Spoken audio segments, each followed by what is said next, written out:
ألم تر إلى الملأ من بني إسرائيل من بعد موسى إذ قالوا لنبي له ابعث لنا ملكا نقاتل في سبيل الله قال هل عسيتم إن كتب عليكم القتال ألا تقاتلوا قالوا وما لنا ألا نقاتل في سبيل الله وقد أخرجنا من ديارنا وأبنائنا فلما كتب عليهم القتال تولوا إلا قليلا منهم والله عليم بالظالمين. وقال لهم نبيهم إن الله قد بعث لكم طالوت ملكا قالوا أنى يكون له الملك علينا ونحن أحق بالملك منه ولم يؤت سعة من المال قال إن الله اصطفاه عليكم وزاده بسطة في العلم والجسم والله يؤتي ملكه من يشاء والله واسع عليم.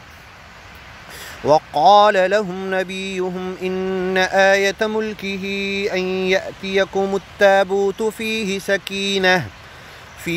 سكينة من ربكم وبقية مما ترك آل موسى وآل هارون تحمله الملائكة إن في ذلك لآية لكم إن كنتم مؤمنين. فلما فصل طالوت بالجنود قال إن الله مبتليكم بنهر فمن شرب منه فليس مني ومن لم يطعمه فإنه مني إلا من اغترف غرفة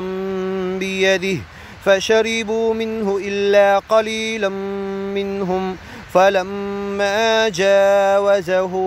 هو والذين آمنوا معه قالوا لا طاقة لنا اليوم بجالوت وجنوده قال الذين يظنون أنهم ملاقوا الله كم من فئة قليلة غلبت فئة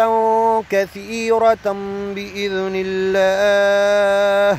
وقتل داود كم من فئة قليلة غلبت فئة كثيرة بإذن الله والله مع الصابرين. كم من فئة قليلة غلبت فئة كثيرة بإذن الله والله مع الصابرين.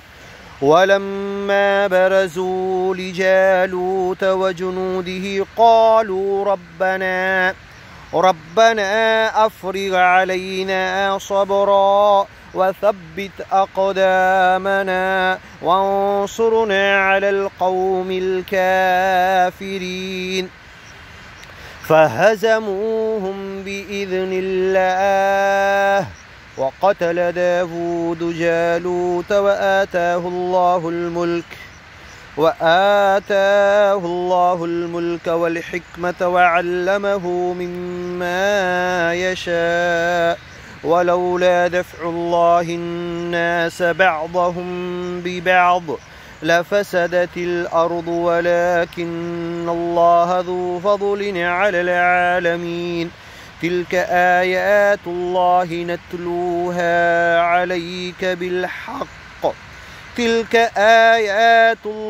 نتلوها عليك بالحق وإنك لمن المرسلين.